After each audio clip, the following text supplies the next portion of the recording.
নমস্কার বন্ধুরা, Pinki kitchen village স্টাইলে আপনাদের সকলকে জানাই স্বাগত। দেখুন, আজকে আমরা নিয়ে চলে এসেছি 3টে দেশি মুরগি। এই মুরগি দিয়ে আর নতুন আলু দিয়ে আজকে দারুণ একটা ঝোল বানাবো। তাহলে বন্ধুরা প্রথম থেকে শেষ পর্যন্ত সম্পূর্ণ ভিডিওটি দেখবেন, স্কিপ না করে। আশা করি ভালো লাগবে। সকল বন্ধুরা এখনও আমাদের পেজটি সাবস্ক্রাইব করেননি, তাদের বলবো তারা সাবস্ক্রাইব করে আমাদের পাশে থাকবেন। তাহলে চলুন এই মুরগিগুলো নিয়ে এখন আমরা রান্নাঘরের দিকে চলে যাব।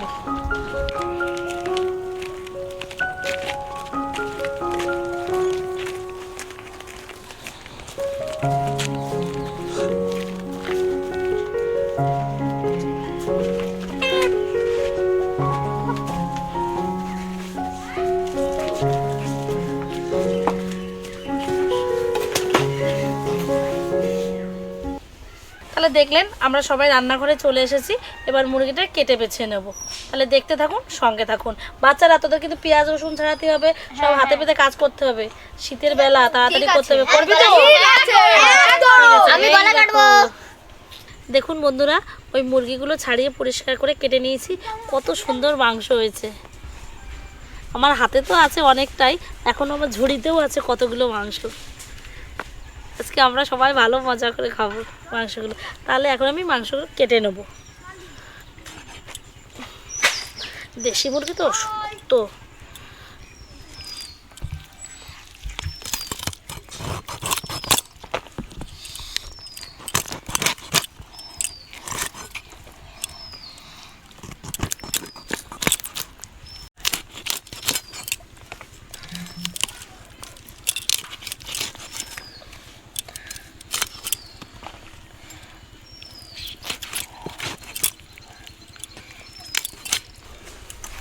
দেখুন বন্ধুরা, মাংস তো কাটা হয়ে গেছে।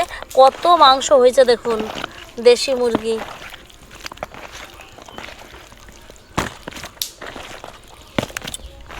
দেখুন বন্ধুরা, মাংস তো কেটে নিয়েছি। এবার আমি খুব ভালোভাবে ধুয়ে নিয়েছি। দেখুন দেখুন কত সুন্দর করে ধুয়ে নিয়েছি। আর মাংসটা আজকে দেশি মুরগি, বেশ মাংসটা গায়ে তেলও আছে ভালো। মাংসটা রান্না করলে খেতেও বেশ ভালো লাগবে। এবার ধুয়ে ঝুড়িতে জল ঝরাতে দেবো।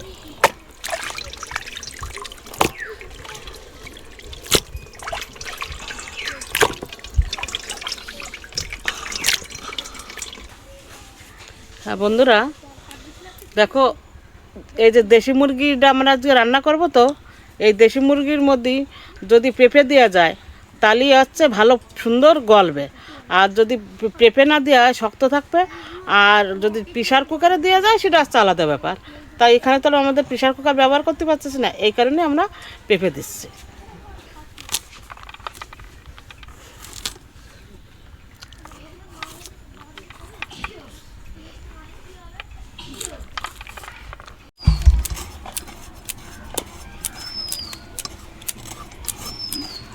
বন্ধুরা দেখো, যে মাংসের আলু কাটতে গেলে তো একটু বড় বড়ই কাটতে হবে। আর দেশি মুরগির মাংস তো একটু বড় বড়ই পিস রাখতে হবে। আলুর এরকম করে পিস রাখতে হবে। নতুন আলু তো এই জন্য তো একটু বড় বড় পিস রাখতে হবে।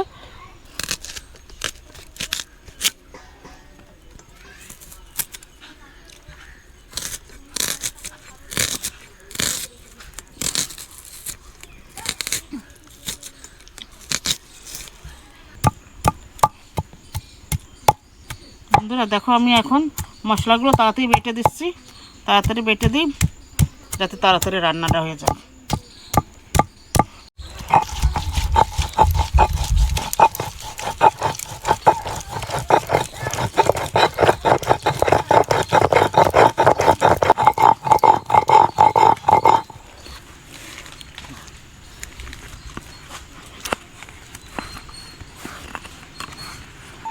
বন্ধুরা এদিকে আমি কড়াই বসিয়ে দিয়েছি উনুনে।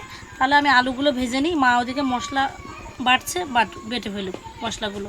তাহলে কড়াই গরম হয়ে গেছে, তেলও দিয়ে দিয়েছি। এবার আলুগুলো আমি ভেজে ফেলবো।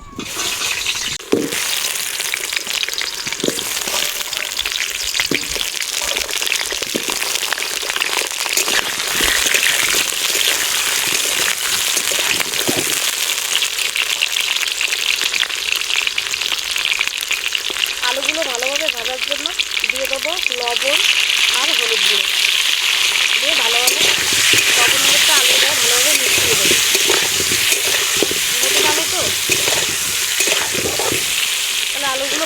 হবে। দেখো বন্ধুরা, আমার তো মশলাটা বাটা হয়ে গেছে। এখন আমি অন্যদিন তো মাংসটা আমরা কড়াইতে দিয়ে ভালো করে কষাই, আজকে আমরা হাত দিয়ে কষাবো। আজকে আমরা নতুনভাবে রান্না করব। তাই আজকে আমি পেঁয়াজ দিয়ে মশলা দিয়ে মানে সম্পূর্ণ মশলা দিয়ে আমি আজকে ভালো করে কষায় নেব। দেখো বন্ধুরা, এখন আমি আগে এই মাংসের মধ্যে দেব পেঁয়াজ, তারপর দেব আদা আর হচ্ছে জিরে বাটা, তারপর দেব রসুন বাটা, পরিমাণ মতন লবণ, পরিমাণ মতন হলুদ, পরিমাণ মতন ধনের গুঁড়ো, লঙ্কার গুঁড়ো, গোলমরিচের গুঁড়ো দিয়ে আমি সুন্দর করে হাতে কষিয়ে দেব। তারপর দেবো একটু কাঁচা তেল,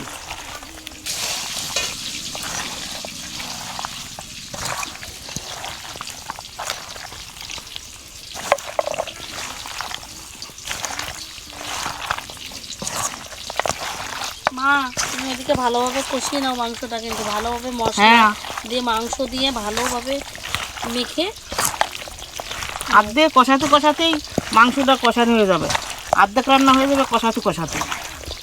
বন্ধুরা দেখো, এই মাংসটা কষাতে কষাতেই মনে হচ্ছে কি একদম সেই রান্নার মতন হয়ে গেল, কিন্তু আমি খাই না, কিন্তু তবু আমার এইগুলো করে দিতে হয়, কারণ আমি মাংসটা পেঁয়াজ রসুনটা খাই না।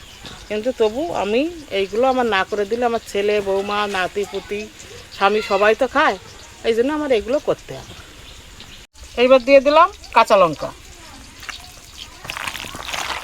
দিয়ে সুন্দর করে আর একটু মাখিয়ে নেব।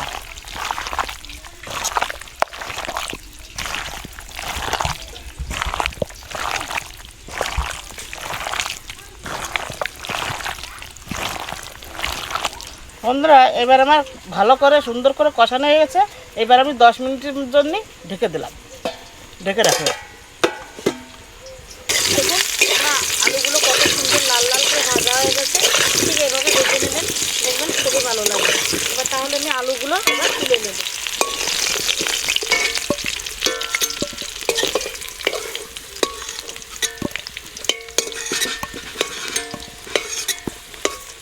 আলু ভাজা হয়ে গেছে, এবার আলু ভাজার তেলে ফোড়ন দিয়ে দেবো জিরে, গোটা গরম মশলা, তেজপাতা।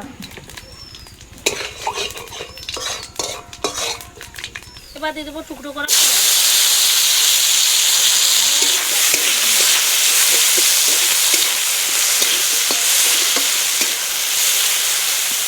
মাংস। তো মেখে আগেই ঢাকা ছিল, 10 মিনিট হয়ে গেছে। এবার আমি মাংসটা কড়াইতে দিয়ে দেবো।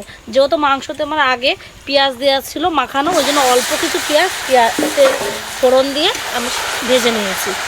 এবার মাংসটা ভালোভাবে কষাবো।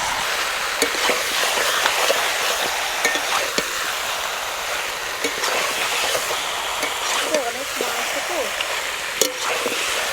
নাড়াতে অসুবিধা হচ্ছে। প্রত্যেকদিন দেশি মুরগিটা রান্না করলে মুরগিটা বেশ ভালো নরম হবে, গোলাম লাগবে, খেতে বেশ ভালোও লাগবে।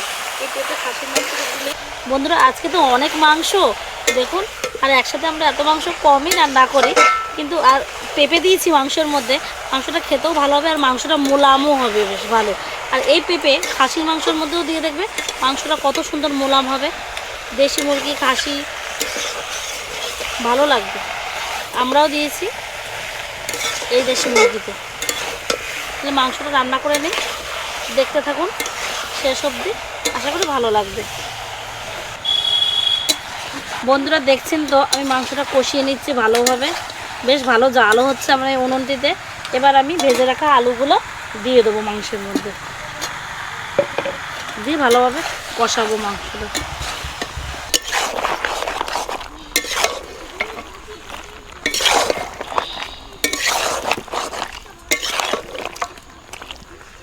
এবার আমি দিয়ে দেবো কিছুটা টক দই মাংসের মধ্যে, টক দই দিলাম। এবার মাংসটার সাথে ভালোভাবে মিশিয়ে নেব। মাংসটা যা সেন্ট বেরোচ্ছে এখনই।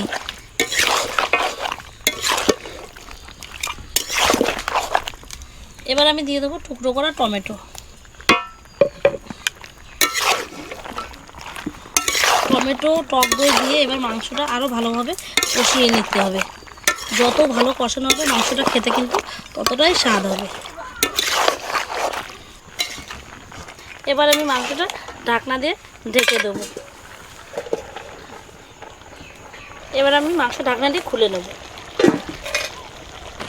দেখুন বন্ধুরা, মাংসটা কত সুন্দর কষানো হয়েছে, কত সুন্দর মাংসটা কষানো হয়েছে। আর একদম জালি মুরগি তো বেশ নরমই আছে, তাহলে কষানো হয়ে গেছে। এবার আমি মাংসতে জল ঢেলে দেবো।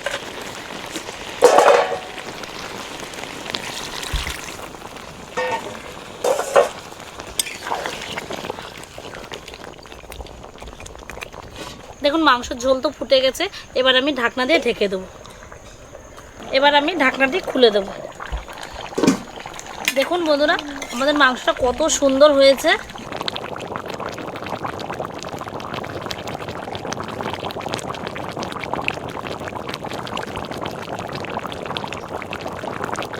এবার আমি দিয়ে দেবো গুঁড়ো গরম মশলা, দিয়ে ভালোভাবে মাংসের সাথে মিশিয়ে দেবো।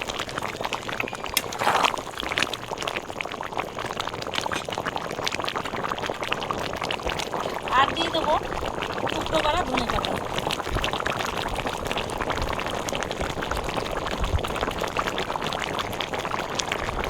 মাংস আমাদের রেডি হয়ে গেছে, মাংসটা এবার নামিয়ে নেব।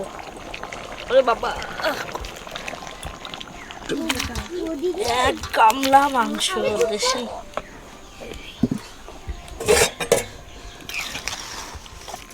লাল লাল ঝোল ঝোল, একদম দেশি মুরগির মাংস।